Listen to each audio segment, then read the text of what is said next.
नमस्कार, N V news देख रहे हैं आप। मैं हूं आपके साथ सुनील सिंह पौरुष। किसानों के हक के लिए संघर्ष करने वाले भारतीय जनता पार्टी के अनुभवी राजनेता पीडब्ल्यूडी राज्य मंत्री चंद्रिका प्रसाद उपाध्याय ने कन्नौज यानी कि इत्र की नगरी से मुख्य विकास अधिकारी के पद से सेवानिवृत्त होने के बाद बुंदेलखंड, जी हां बुंदेलखंड, जो कि जाना जाता है तमाम सारी व्यवस्थाओं अव्यवस्थाओं के लिए, बुंदेलखंड को कर्म भूमि मानकर उन्होंने राजनीति में प्रवेश किया। वर्तमान में वह भारतीय राजनीतिज्ञ के रूप में उत्तर प्रदेश की चित्रकूट यानी कि पावन नगरी श्री राम की नगरी चित्रकूट विधानसभा क्षेत्र का प्रतिनिधित्व कर रहे हैं और पीडब्ल्यूडी जैसे महत्वपूर्ण विभाग के राज्य मंत्री हैं। आज लोक निर्माण राज्य मंत्री चंद्रिका प्रसाद उपाध्याय एएनवी न्यूज के सवालों के सीधे जवाब देंगे। जी हां, तो चंद्रिका प्रसाद जी हमारे साथ जुड़े हुए हैं। बहुत स्वागत है सर आपका एएनवी न्यूज में। धन्यवाद। जिन मंशाओं के अनुरूप राजनीति में आप आए, जिन व्यवस्थाओं के अनुरूप आपने तमाम सिस्टम में रहकर भी जो काम किया और जो व्यवस्थाओं को समझा और लोगों ने जो भरोसा दिलाया आपके ऊपर दिखाया, उसके बाद आप वहां तक पहुंचे और बड़ी जिम्मेदारी आपके कंधों पर रही। उन तमाम सारी चीज़ों को लेकर जब आप आगे बढ़े तो क्या माना जाए कि उन सारी इच्छाओं की पूर्ति होती जा रही है, आप अपने विजन में कामयाब होते जा रहे हैं? और अगर कहीं दिक्कत आ भी रही है तो क्या दिक्कतें हैं? राजनीति समाज सेवा का माध्यम है। हमारे बुंदेलखंड में पानी का बड़ा संकट रहता था। बिल्कुल। और लगातार बहुत सूखा पड़ा कई साल तक वहां। तो सूखा से किसानों को उनको राहत मिले, राहत राशि मिले, इसके लिए मैंने बड़े लंबे लंबे आंदोलन किया और आवाज होता रही। और उसके बाद जब भारतीय जनता पार्टी ने मुझे पार्टी का टिकट दे दिया जी, तो आप सबके और क्षेत्र की जनता के आशीर्वाद से मैं विधायक हो गया और हमारी पार्टी ने हमको पीडब्ल्यूडी का स्टेट मिनिस्टर बना दिया। अभी आपने जो सवाल पूछा कि आप किस तरह से इसको समझते हैं, तो मैं ये मानता हूं कि राजनीति में काम करते रहने से, चाहे आप सत्ता में हो या विपक्ष में हो, अगर निरंतर आप काम कर रहे हैं उसमें कोई ऐसी कठिनाई नहीं है कि आप काम न कर सकें। और मैं कई साल तक विपक्ष में रहा और अब सत्ता में है। दोनों स्थितियों में जो पार्टी की नीतियां हैं, किसानों की समस्याएं हैं, बुंदेलखंड के जो काम धाम है, उनको मैं बड़े ही उत्साह के साथ कर रहा हूं। विपक्ष में रहे आप, अभी सत्ता पक्ष में है और उससे पहले सिस्टम में भी रहे। उस चीज को आपने बखूबी समझा है, जनता की नब्ज को आपने बखूबी समझा है। बड़े ओहदे पर रहे आप, एक बड़ी जिम्मेदारी आपको मिली थी और वही जिम्मेदारी का निर्वहन करते हुए पीडब्ल्यूडी जैसा महकमा, यानी कि एक बड़ी व्यवस्था होती है किसी भी प्रदेश के लिए, ये महकमा जो है, ये विभाग, उसकी जिम्मेदारी आप संभाल रहे हैं।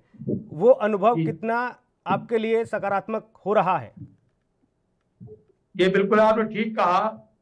जब मैं मुख्य विकास अधिकारी था तो समस्त सरकारी विभागों के जो काम हैं, उन कामों को मैं देखता था, चाहे उनको फील्ड में देखना हो, चाहे उनकी मीटिंग में मॉनिटरिंग करनी हो।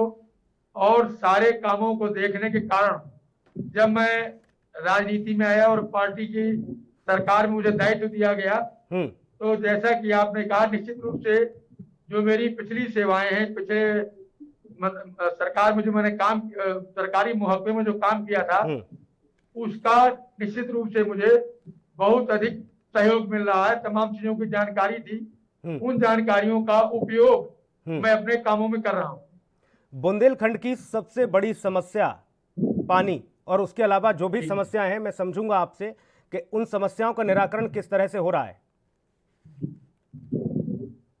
बुंदेलखंड में निश्चित रूप से पानी सबसे बड़ी समस्या है, पीने का पानी भी और खेती का पानी भी जी। लेकिन इधर सरकार ने हर खेत को पानी देने की जो योजना बनाई है, तो उसमें 3 प्रकार के काम हुए हैं। हमारे जो पूर्व से नहर का सिस्टम या ट्यूबवेल का सिस्टम, जो भी सिंचाई के साधन थे, उनको सबको अपडेट किया है। और दूसरा, नए साधन भी, नए नहरें भी बनाने के लिए प्रयत्न कर रहे हैं। और तीसरा, जो हमारे किसान हैं, उनको खेत तालाब योजना के माध्यम से पंप सेट दे करके और तालाब खोदने की धनराशि दे करके खेत के अंदर सिंचाई की व्यवस्था भी कर रहे हैं। इन 3 प्रकार से हम बुंदेलखंड के किसानों की सिंचाई की व्यवस्था को ठीक कर रहे हैं। किस हद तक ये समस्याओं का समाधान हो पाया है अब तक चंद्रिका प्रसाद उपाध्याय जी, क्योंकि लंबा अरसा है जो बुंदेलखंड बूंद बूंद के लिए तरसा है। जी जी जी, बुंदेलखंड में जो सरकारी ट्यूबवेल थे वो, जैसे मैं चित्रकूट की बात करूं तो वहां कुल 20 ट्यूबवेल थे, लेकिन आज प्राइवेट ट्यूबवेल की मैं बात करूं तो 200 से अधिक ट्यूबवेल वहां लोग किसानों के लग गए, क्योंकि सरकार उनको बिजली कनेक्शन में सुविधा दे रही है और ट्यूबवेल में छूट दे रही है। इस कारण से किसान बड़े पैमाने पर ट्यूबवेल लगा रहे हैं। अभी जो सोलर सिस्टम है, सोलर सिस्टम भी लागू करने की कोशिश कर रही है, और जब सोलर सिस्टम लग जाएगा उसमें किसान को पैसे भी नहीं लगेंगे।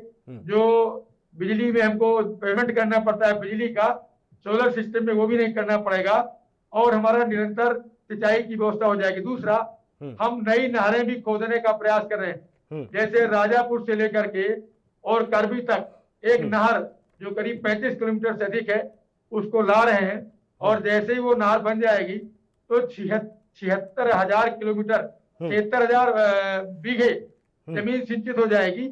और धीरे धीरे करके ऐसे ही ट्यूबवेलों के माध्यम से हम जो है खेत तालाब के माध्यम से और जो है इनके माध्यम नहरों के माध्यम से हम पूरी जमीन सिंचित करने का प्रयास कर रहे हैं, ताकि बुंदेलखंड का किसान अच्छी खेती करने में सफल हो जाए। ये किसान का मसला हो गया, किसान की बात हो गई, क्योंकि एक बड़ी समस्या बुंदेलखंड की पानी की है, वो सिंचाई के लिए हो, और वहाँ का जो मूल निवासी है वो पीने के पानी के लिए बड़ा परेशान है। पानी की व्यवस्था आपने बताया कि आप इस तरह से कर रहे हैं, मैं समझूंगा इस बात को, क्योंकि बुंदेलखंड में पलायन की स्थिति बड़ी विकट संकट के दौर से गुजरी। वहाँ रोजगार के लिए किस तरह की व्यवस्थाएं हैं, और एक बड़ा महकमा आप संभाल रहे हैं, उसके अनुरूप भी किस तरह का विकास आप बुंदेलखंड का करा रहे हैं? पीने का पानी जो बुंदेलखंड में है, हमारे केंद्र की सरकार है, माननीय मोदी जी ने एक योजना चलाई जिसका नाम है हर घर नल योजना। प्रत्येक किसान या प्रत्येक व्यक्ति के घर में हैंड वो लगाया जाएगा, टोटी वाला पानी लगाया जाएगा जी। और ये जो हमारे बंधे हैं, बड़े बड़े बंधे हैं, इन बंधों से पानी उठाएंगे और प्रत्येक घर में हम पानी पहुंचाएंगे। एक भी व्यक्ति, जैसे बिजली लगाई घर घर, इसी प्रकार से हर घर नल योजना के अंतर्गत हम प्रत्येक व्यक्ति को पानी उपलब्ध करा देंगे। हमारे बुंदेलखंड में 2 मंडल हैं, एक झांसी मंडल है, एक चित्रकूट मंडल है। झांसी मंडल में काम प्रारंभ हो गया है और माननीय मुख्यमंत्री जी ने उसका शिलान्यास कर दिया है, और वो अभी बहुत 10-15 दिन के अंदर माननीय मुख्यमंत्री जी चित्रकूट मंडल में भी शिलान्यास करने वाले हैं। ये तय हो गया है कि किन बांधों से पानी आएगा, कहाँ टंकी बनेगी, कैसे कैसे पानी की लाइनें बिछेंगी, सारी व्यवस्था मंजूर हो गई है, उसका पैसा भी आ गया है और उसका टेंडर इत्यादि हो गया है। मैं समझता हूँ 15 दिन बाद हमारे चित्रकूट मंडल में भी ये कार्य प्रारंभ हो जाएगा, और थोड़े ही दिनों में जी चित्रकूट मंडल और झांसी मंडल दोनों मंडलों में 100% व्यक्तियों को पानी, पीने का पानी मिल जाएगा। चित्रकूट राम के नाम से भी जाना जाता है, चित्रकूट पावन भूमि के नाम से जाना जाता है, चित्रकूट धर्मनगरी के नाम से जाना जाता है। ऐसे में चित्रकूट का प्रतिनिधित्व आप करते हैं, वहाँ के विधायक रहे हैं आप, अभी मौजूदा विधायक हैं वहाँ से, और प्रदेश के मंत्री भी हैं। ऐसे में चित्रकूट को लेकर किस तरह की योजना, क्योंकि मथुरा में विकास की बात हमने सुन ली, अयोध्या में विकास की बात सुन ली, काशी में सुन ली, बनारस में सुन ली, अब चित्रकूट की जिम्मेदारी चूंकि आपके कंधे पर दी वहाँ की जनता ने, तो उसके लिए क्या विशेष व्यवस्था, क्या विशेष पैकेज? जी, माननीय मुख्यमंत्री जी क्योंकि स्वयं संत हैं और अयोध्या और चित्रकूट का आपस में संबंध है। भगवान राम अयोध्या से चलकर चित्रकूट ही आए थे और 11.5 वर्ष कामदगिरी पर्वत के ऊपर रहे थे, और जब वो चित्रकूट में थे उस समय कोई भी ऐसी घटना नहीं घटी जैसे उनको या माता सीता को या लक्ष्मण जी को कोई दिक्कत हुई हो। यहाँ से जाने के बाद ही सीता जी का हरण हुआ, लंका में युद्ध हुआ, सब उसके बाद की बातें हैं। जब तक वो चित्रकूट में रहे, और वो कहते भी हैं कि चित्रकूट में रम रहे रहीमन अवध नरेश, जहाँ पर विपदा पड़त है सो आवो यही देश। ये रही अब्दुल रहीम खान खाना ने इसको कहा है। और जहां भी जिसको विपत्ति पड़ती है वो चित्रकूट आकर के भगवान राम के कामदगिरी का दर्शन करता है। तो आपने जो सवाल पूछा कि चित्रकूट के लिए क्या हो रहा है, तो मैं आपको बताना चाहूंगा, माननीय मुख्यमंत्री जी अब तक 5 बार चित्रकूट जा चुके हैं जी। इतना कोई मुख्यमंत्री नहीं गए और लगातार परिक्रमा करते हैं। और पूरे परिक्रमा में यदि आपको कभी जाने का अवसर मिले तो पूरे परिक्रमा में शेड से कवर कर दिया है। जो परिक्रमा है उसमें ना तो आपको धूप लगेगी ना आपको पानी से भीगेंगे, और पूरे परिक्रमा में कवर्ड में आप दिन में रात में दोपहर में परिक्रमा लगाएं। एक तो ये काम हुआ है। दूसरा, पहले एक बार चुनावी रैली के दरमियान मुझे अवसर मिला चित्रकूट जाने का। उस माटी को उस माटी को सलाम सैल्यूट किया, और उसके बाद मैं थोड़ा घूमा तो मैंने देखा परिक्रमा मार्ग में ही आपका आवास भी है। लेकिन अब जो व्यवस्था है वो बदली है। इतना तो तय है कि परिक्रमा मार्ग भी दुरुस्त हुआ है, कुछ चीजें ठीक हुई हैं, लेकिन मैं फिर वही कहूंगा कि बाकी लोग भी, बाकी भक्त भी चित्रकूट पहुंचे। हालांकि देश ही नहीं विदेश से भी तमाम अनुयायी पहुंचते हैं चित्रकूट, लेकिन उनके लिए जो मौलिक व्यवस्थाएं, जैसे अयोध्या में हम देख रहे हैं या बनारस में देख रहे हैं, मथुरा में दो तीन बातें मैं बता दूं जी। माननीय मुख्यमंत्री जब भी विधानसभा में अयोध्या का नाम लेते हैं तो उसके साथ चित्रकूट का भी नाम लेते हैं। अभी चित्रकूट में एक हवाई अड्डा बनकर तैयार हो गया है जी, और हवाई जहाज बहुत जल्दी उड़ने लगेंगे। तो हमारे चाहे देश के, चाहे विदेश के, चाहे बड़े बड़े शहरों के, पूरे देश से लोग एयर से चित्रकूट पहुंच जाएंगे, किसी को कई दिन नहीं लगे। एक बात। दूसरा, चित्रकूट के बगल में भरतकूप है, तो भरतकूप से एक्सप्रेस वे दिल्ली को जोड़ रहा है, एक्सप्रेस वे।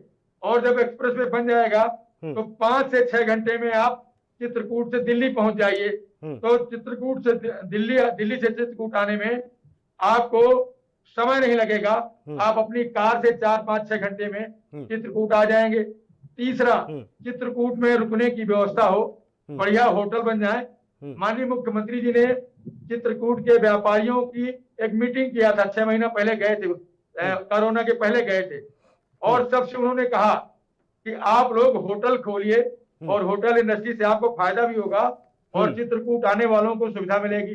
तो व्यापारियों ने कहा था कि ये डाकू जो है, आप डाकुओं को मरवा दिए तो हम कर लेंगे। उन्होंने, मुख्यमंत्री जी ने कहा था कि 1 सप्ताह का टाइम दीजिए। 1 सप्ताह में सारे डाकू मरवा दिए। आज चित्रकूट में एक भी डाकू नहीं है। तो उन्होंने मुझसे ही कहा था कि इनसे कहो व्यापारियों से कि आप अपने बढ़िया होटल बनाए। कई होटल बन रहे हैं, कुछ बाहर के लोग भी, मैडम सूरी वगैरह भी आके बना रही है। होटल की व्यवस्था हो रही है। तो जब होटल बन जाएंगे, हवाई जहाज उड़ने लगेगा और हमारा ये एक्सप्रेस वे बन के तैयार हो जाएगा। इसके अलावा वहां पर लेजर शो, जो पैसुनी नदी है उस पर लेजर शो की व्यवस्था है। परिक्रमा के बगल में एक डिजिटल रामायण के लिए बन करके तैयार है। बहुत जल्दी डिजिटल रामायण भी देखने को मिल जाएगी। डाकुओं का जिक्र किया चंद्रिका प्रसाद जी, मध्य प्रदेश से सटा हुआ है चित्रकूट। मध्य प्रदेश की सीमा और यूपी की बॉर्डर माना जाता है, और वहां का जो पूरा जो ऐसा इलाका जो बेहड़ माना जाता है, वहां पर डाकुओं का लंबे अरसे तक बोलबाला रहा। डाकू जब मर्जी है किसी को भी दिन दहाड़े आए और उठा ले गए, उसकी किडनैपिंग हो गई। हालांकि अब इन व्यवस्थाओं को दुरुस्त किया आपने, अब इन घटनाओं पर रोक लगी है, लेकिन अभी भी भय व्याप्त है लोगों के अंदर। अभी भी जाओ तो इस बात का पूरी तरह से वो निश्चिंत नहीं हुए हैं। मैंने ग्राउंड जीरो पर जाके लोगों से बात की है, क्योंकि आज से अगर कुछ वर्ष पहले की अगर मैं बात करूं तो बच्चों को, स्कूल के बच्चों को दिन दहाड़े उठा ले जाते हैं। ये समस्या रही है, लेकिन आज आप अपना जो संवाददाता हो उनसे पूछ सकते हैं, स्वयं भी कभी जाए तो जाके मैंने कहा अभी तो बहुत कमी आई है। अभी तो व्यवस्था ठीक नहीं है। अब नहीं। हाँ। तब डाकुओं को तो मुख्यमंत्री जी का जीरो टॉलरेंस, एक भी बदमाश हमारे यहाँ नहीं बचा। अभी आपने देखा होगा मुख्यमंत्री जी का, हमारे चित्रकूट के बगल में महोबा है जी। महोबा में एक एसपी थे और एसपी ने कुछ लोगों से पैसे मांगे, उसको सस्पेंड किया और उसके खिलाफ FIR हो गई और उसको 307 में FIR हुई और एसपी जेल जा रहा है। तो मुख्यमंत्री का जो कानून व्यवस्था पर इतना जोर है कि वो किसी प्रकार का कोई लिहाज नहीं करते, चाहे डाकू हो चाहे सरकारी अधिकारी हो। जी कतई नहीं वो बर्दाश्त करते। ठीक। तो मैं समझता हूँ वैसी ठीक। कोई बात नहीं। चलिए, ये बातें हो गई, समस्याओं की बात हो गई। बुंदेलखंड में किस तरह की समस्याएं, उस पर आप क्या काम कर रहे हैं। इसके अलावा वहाँ की जो मूलभूत व्यवस्थाएं हैं उनको आप दुरुस्त कर रहे हैं। मौजूदा राजनीति पे आता हूँ। जो ज्वलंत मुद्दे हैं, ज्वलंत सवाल हैं, अभी हाल ही में देखने को मिल रहा है कि जब विकास दुबे जैसे अपराधी का एनकाउंटर होता है तो उसके बाद एक बड़ा धड़ा खड़ा हो जाता है। अखिल भारतीय ब्राह्मण महासभा के लोग सड़कों पर आ जाते हैं और कहते हैं कि ब्राह्मण खतरे में है।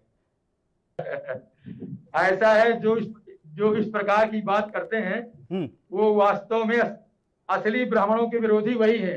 क्योंकि विकास दुबे के यदि हम ब्राह्मण मान लेंगे तो हमारे जो ऋषि हैं, मुनि हैं, विद्वान हैं, उनको क्या मानेंगे। विकास दुबे एक राक्षस था, डाकू था, और डाकू राक्षस चाहे किसी बिरादरी का हो, जितना जल्दी उसका वध होना चाहिए। और मैं इस पर नहीं जाता कि सही हुआ गलत हुआ कैसे हुआ, लेकिन उसका मारा जाना नितांत आवश्यक था। क्योंकि आज 20 साल से उसने 50 लोगों को मार डाला, लोगों की जमीनें छीन लिया, घर छीन लिया, औरतें छीन लिया, और बहुत दुर्दांत दस्यु था। पहली कत्ल जो उसने किया था मेरे मित्र थे संतोष शुक्ला भाजपा के नेता थे। पहला कत्ल उसका किया था, तब बसपा में हुआ करता था। इसको बहुत पहले मार देना चाहिए था, लेकिन बहुत विलंब से हुआ। विकास दुबे जैसा एक भी आदमी हमारे उत्तर प्रदेश में नहीं बचना चाहिए, न बचेगा। हमारे एडिटर इन चीफ प्रवीण पाठक भी फोन लाइन पर मौजूद हैं। वो आपसे कुछ सवाल करना चाहते हैं। मंत्री जी, प्रवीण सर। उपाध्याय जी, मेरा आपसे एक स्पष्ट सवाल है कि लोक निर्माण विभाग आप उत्तर प्रदेश में देख रहे हैं, और 2017 के बाद से लोक निर्माण विभाग ने कितनी नई सड़कों का जो निर्माण किया है, या कितनी नई सड़कों, कितने किलोमीटर नई सड़कों का लोक निर्माण विभाग ने पुनर्निर्माण किया है।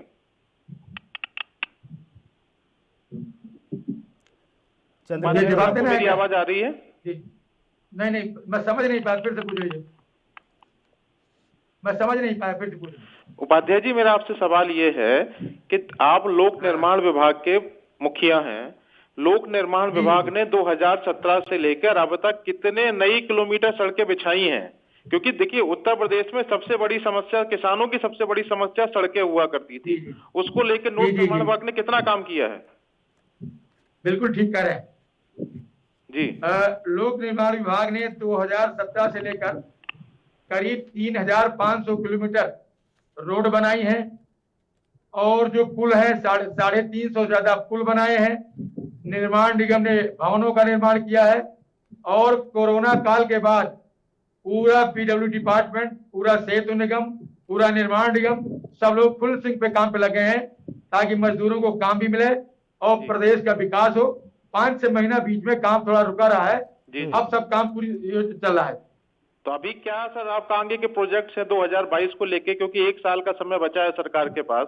अब आप जब 2022 में जाएंगे तो किन मुद्दों पे जाएंगे चुनाव पे, कि क्या काम सरकार ने क्या कार्य किए, खासकर आपके विभाग ने? हम लोग विकास के मुद्दे पर चुनाव में जाएंगे जी। और जो हम लोगों ने विकास किया है, चाहे सड़कों का हो, चाहे नहरों का हो, चाहे हमने मजदूरी देने का हो, चाहे सरकारी नौकरी देने का हो, या अन्य कोई हो, सर सारे विभागों में विकास हमारा पार्टी के मुखिया अखिलेश यादव तो कहते हैं सारा का सारा निर्माण कार्य उनके कार्य के दौरान हुआ था, और आज के समय में आप लोग उनके द्वारा किए गए कार्यों का फीता काट रहे हैं। क्या करें? जब शोर बहुत हो रहा है, क्या करें भाई साहब? मैं आपसे ये कह रहा हूँ उपाध्याय जी कि अखिलेश यादव तो आरोप लगाते हैं आपकी पार्टी पर, आपकी सरकार पर, कि उनके द्वारा किए गए कार्यों को आप लोग फीता काट रहे हैं इस समय। अच्छा, पाठक जी बोल रहे हैं? जी पाठक जी प्रणाम। नमस्कार भाई साहब। अच्छा, मैं ये कह रहा हूँ कि हमारी सरकार के 1.5 साल रह गए जी। हमारी सरकार को 1.5 साल बाद पूरा 5 साल हो जाएगा जी। तो ये समाजवादी पार्टी वालों काम कब खत्म होंगे? भाई इनका कोई काम होता जी, इनका कोई काम नहीं। देखिए, हमारा जो काम है या जो इनका काम है जी, वो बड़ा स्पष्ट रहता है जी। क्योंकि जो एडवर्टीजमेंट है जी, काम की जो स्वीकृति है उसमें तिथि होती है जी, और तिथि के आधार पर ही काम होता है। जिस काम को ये कहते हो कि हम इनका काम कर रहे हैं, वो हमको बता देगी फला काम हमारा है, तिथि वार आप गजट निकलवा लीजिए, गजट में डेट रहती है। ये बिल्कुल इन्होंने कोई काम नहीं कर पाया, और ये पार्टी को अपना कुछ श्रेय ले नहीं सकते, इसलिए इस तरह की बात करें। देखिए अखिलेश जी का तो तमाम आरोप रहे हैं कि नोएडा का जो हाइब्रिड पुल था वो अखिलेश जी ने बनाया, फीता आप लोगों ने काटा। ये मेट्रो का था, मेट्रो पे लेके अखिलेश यादव जी ने आरोप लगाए आप लोगों पर। भाई साहब ऐसा है कि कोई भी काम, मान लीजिए कि आपकी सरकार के टाइम पे एक योजना बनी कि ये काम होना है जी, ना, आपने उसको पैसा दिया जी, ना, उसके लिए कोई योजना बनाई जी, ना, उसका कोई टेंडर हुआ जी, और सारा काम हमारे गवर्नमेंट में हुआ, तो आप किसका काम मानेंगे? सरकार तो सतत चलती है ना, कोई ऐसा तो नहीं होती कि कोई सरकार बंद हो जाती। जी, अब हमारी सरकार जितने प्रोजेक्ट सैंक्शन करेगी तो वो करती रहेगी। हो सकता है कोई काम इनके टाइम पे मंजूरी हुई हो, लेकिन हम उसको इस नाते तो नहीं बंद कर देंगे कि अखिलेश जी के टाइम पे मंजूर हुआ था। सारे काम में तो कहता हूं कि कोई ऐसी डिबेट में बुला लीजिए और मैं वहां से एडवर्टीजमेंट निकलवा, सैंक्शन लेटर निकलवा लेता हूं। उस सैंक्शन लेटर में तारीख पता लग जाएगी कब मंजूर हुआ था। विपक्ष का तो काम है कुछ ना कुछ कहता रहता। जी उपाध्याय जी, एक और बड़ा अहम सवाल है मेरा आपसे कि आप ब्राह्मण समाज को रिप्रेजेंट करते हैं, आप ब्राह्मण समाज को से आते हैं, और इस समय उत्तर प्रदेश में कहा जा रहा है, तमाम विपक्षी पार्टियां कह रही हैं कि योगी सरकार ब्राह्मण विरोधी है। सुनने में यहां तक आया कि कई ब्राह्मण मंत्रियों को ब्राह्मण लॉबी साधने के लिए लगाया गया। क्या कहेंगे इस पर आप? पाठक जी बहुत अच्छा सवाल आपने पूछ लिया जी।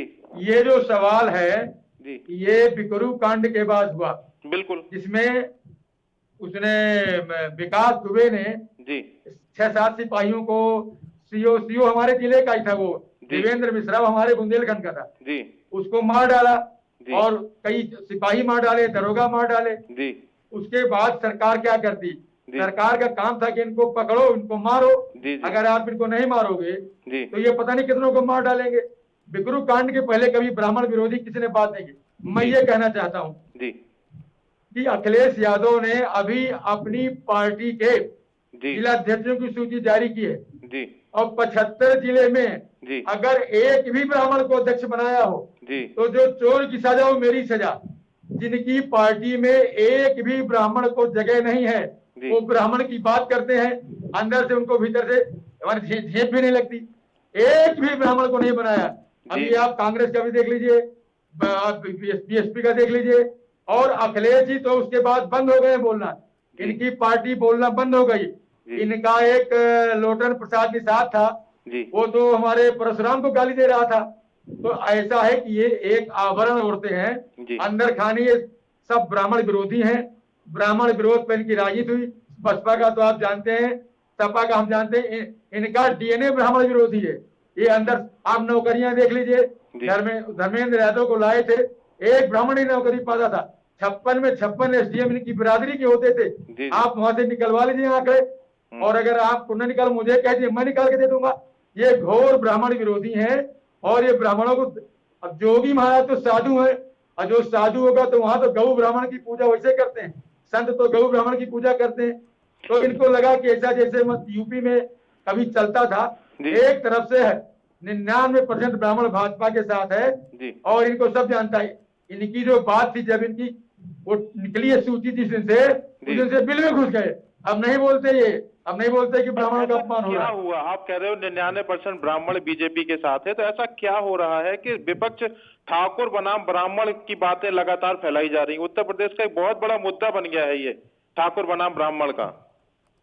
भाई साहब ये तो बहुत गलत बात है कि आप नेताओं की जाति के आधार पर बात करें, प्रदेश का दुर्भाग्य है।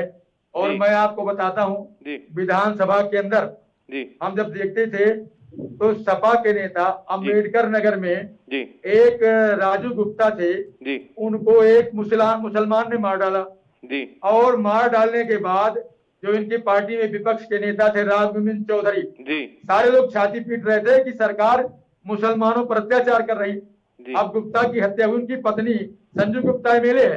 तो ये ऐसे ही करते हैं, इनको लगता है कुछ जातियों को भड़काओ, लेकिन अब वो जमाना नहीं है। ये बड़ी गलतफहमी में है, ये नष्ट हो जाएंगे, इन्हें कोई वोट नहीं देगा। इनकी जो ये नकल है और इस तरह की बातें, आदमी लोग इनको घृणा करते हैं इस तरह की बात करने पर। अगर ब्राह्मणों के लिए जब अखिलेश मुख्यमंत्री थे, किसी को कहीं कोई पद दिया हो, नौकरी में किसी को दिया हो, पार्टी में किसी को दिया हो, संवैधानिक संस्था में किसी को दिया हो, तो अखिलेश आए बता दें। और ये सोचते हैं कि हम ऐसा कह देंगे तो लोग बरगला जाएंगे। लोग ब्राह्मण को बेवकूफ क्यों समझते हैं? ब्राह्मण बुद्धिजीवी कौम है, राष्ट्रवादी है, हमेशा राष्ट्र के बारे में सोचते हैं।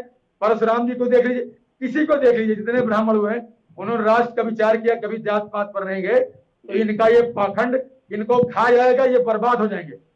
चलिए उपाध्याय जी, बहुत बहुत धन्यवाद आपका। सुनील मेरे जो सहयोगी हैं आपसे और तमाम सवाल पर बात करेंगे। सुनील, धन्यवाद। बिल्कुल धन्यवाद।